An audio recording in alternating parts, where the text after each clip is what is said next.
ইলিয়াস হুসাইনকে খুব smartly handling করেছে বাংলাদেশ জামাত ইসলামী। জামাত ইসলামের এই হ্যান্ডলিং ক্যাপাসিটি দেখে বুদ্ধিজীবী মহল তথা বাংলাদেশের পুরো রাজনীতিবিদেরা একটা হতভম্ব অবস্থা হয়ে গেছে।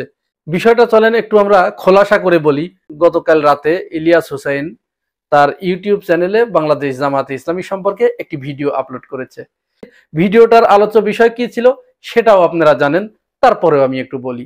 বাংলাদেশ জামাত ইসলামের সম্ভবত দাওয়াতি পক্ষ চলছে বা তারা একটা দাওয়াতি কার্যক্রম হাতে নিয়েছে। এই দাওয়াতি কার্যক্রমের অংশ হিসেবে তারা বাংলাদেশে যে সমস্ত অমুসলিম নাগরিক রয়েছে তাদেরকে নিয়ে একটি সমাবেশের আয়োজন করেছিল ঢাকাতে।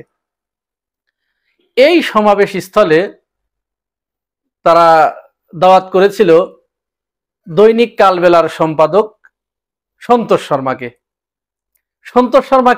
এই সন্তোষ শর্মা হচ্ছে বাংলাদেশ পূজা উদযাপন কমিটির সাধারণ সম্পাদক।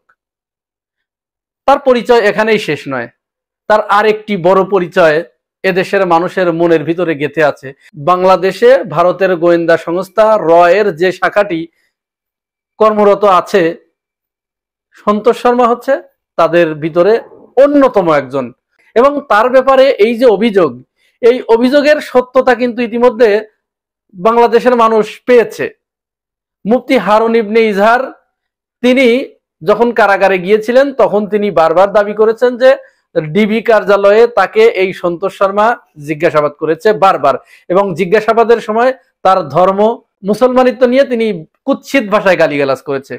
তারপর থেকেই হাসিনা পালিয়ে যাবার পরে ইলিয়াস হুসাইন কিন্তু সন্তোষ শর্মার বিরুদ্ধে সরাসরি অবস্থান নিয়েছে। ইলিয়াস হুসাইন এবং পিনাকির সাথে কিন্তু বাংলাদেশের সমস্ত মানুষ একাত্মতা ঘোষণা করেছে যে এই মুহূর্তে আমরা যদি বলি তাহলে কিন্তু প্রায় 98% মানুষ বাংলাদেশের যারা ভারতের হেজিমনির বিরুদ্ধে অবস্থান গ্রহণ করছে, তাদের যে দখলদারিত্বের মানসিকতা, এই জিনিসটা কিন্তু এদেশের মানুষের ভিতরে গেঁথে দিয়েছে এই তিনজন ব্যক্তি। সুতরাং এই সেন্সে কিন্তু আমরা বলতে পারি যে বাংলাদেশে যে কয়জন দেশপ্রেমিক তথা ভারত বিরোধী দেশপ্রেমিক নাগরিক আছে এদের ভিতরে কিন্তু এরা অন্যতম। তো যাই হোক, যখন জামাত ইসলাম সন্তোষ শর্মাকে দিয়ে ওইখানে একটা বক্তব্য দেয়ালেন, সাথে সাথে কিন্তু একেবারে বাংলাদেশের মানুষকে এরা খেপিয়ে তুললেন। ইলিয়াস হুসাইন তো বটেই, আমরা যারা সাধারণ মানুষ তারাও বিষয়টি ভালোভাবে নেই নাই যে যার গায়ে এত গন্ধ, যে ব্যক্তি এই ধরনের ন্যাক্কারজনক ঘটনা ঘটাতে পারে, তাকে নিয়ে জামাত ইসলাম কেন সমাবেশে বক্তব্য দেয়ালেন? অন্য কেউ তো দিতে পারতো। হিন্দুদের নিয়ে তারা আলোচনা সভার আয়োজন করেছে, ভালো কথা, এটি করতেই পারে, তারা তাদের রাজনৈতিক কর্মসূচি চালাতেই পারে। তাহলে ওনাকেই নিতে হবে কেন, যার নামে এত বদনাম, এত দুর্নাম, এত অভিযোগ যার বিরুদ্ধে? তো যাই হোক, ইলিয়াস হুসাইন গতকাল রাত 8টায় জামাতকে সমালোচনা করে, অত্যন্ত কঠোর ভাষায় সমালোচনা করে একটি ভিডিও করেছে। আমরা ভেবেছিলাম এই সমালোচনার পরে হয়তো জামাতের যে সমস্ত নেতা কর্মীরা রয়েছে তারা একেবারে ইলিয়াসের উপরে ঝাঁপিয়ে পড়বে।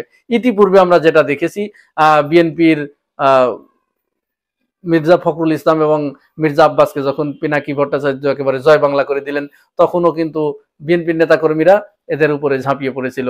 কিন্তু আমাদের হতবাক করে দিয়ে খুব চমৎকার একটি বিষয় ঘটেছে, সেটি হচ্ছে জামাত ইলিয়াসের এই বিষয়টাকে এত চমৎকার ভাবে হ্যান্ডলিং করেছে, যেটা দেখে আসলে বুদ্ধিজীবী মহল, বাংলাদেশের রাজনীতিবিদরা সবাই হতভম্ব হয়ে গেছে।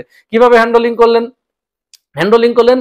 ইলিয়াসকে তারা তার জায়গায় রেখে, তার প্রতি যথাযথ সম্মান রেখে, তাকে গালিগালাজ না করে, তাকে বোকাবাজি না করে, যেহেতু ইলিয়াস একজন সাংবাদিক মানুষ এবং তথ্যের প্রতি, যুক্তির প্রতি তার একটা দুর্বলতা আছে, এই তথ্য এবং যুক্তি দিয়ে ইলিয়াসের কাছে পেশ করা হয়েছে। কি যুক্তি দিয়েছে? জামাত যেটি বলতে চাচ্ছে সেটি হচ্ছে স্বাধীনতা যুদ্ধের পর থেকে আজ পর্যন্ত এই যে 54-55 বছর ভারত এটি প্রতিষ্ঠিত করেছে যে এদেশে হিন্দুদের উপরে যতটুকু হামলা হয়েছে, ভারতে যা হয়েছে তার তুলনায় কিছুই না, তারপরেও যতটুকু হয়েছে এর অভিযোগ পুরাটা, এই দায় পুরাটা এদেশের আলেম ওলামা যারা, এদেশে যারা ইমাম মুয়াজ্জিন যারা, তাদের উপরে চাপাতে চেয়েছে এবং তাদের উপরে চাপিয়ে দিয়েছে যে এরাই এই হিন্দু নির্যাতন তথা সংখ্যালঘু নির্যাতনের সাথে এরা দায়ী। জামাত বলছে যে এই ঘটনা থেকে আমরা বের হয়ে আসার জন্য আমরা এটি জানি যে সন্তোষ শর্মা একজন ভারতের রয়ের এজেন্ট এবং তিনি বাংলাদেশে ভারতের মিশন সাকসেসফুল করতে চাচ্ছে।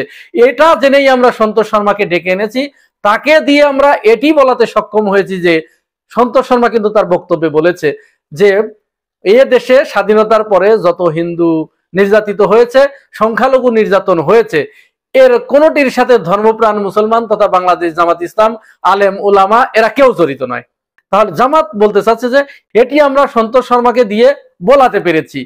আর সন্তোষ শর্মা যেহেতু ভারতের রয়ের একজন উচ্চপদস্থ কর্মকর্তা, তাহলে এই তার বক্তব্য যুগ যুগ ধরে ভারতের রেকর্ড বুকে এটা লিপিবদ্ধ থাকবে।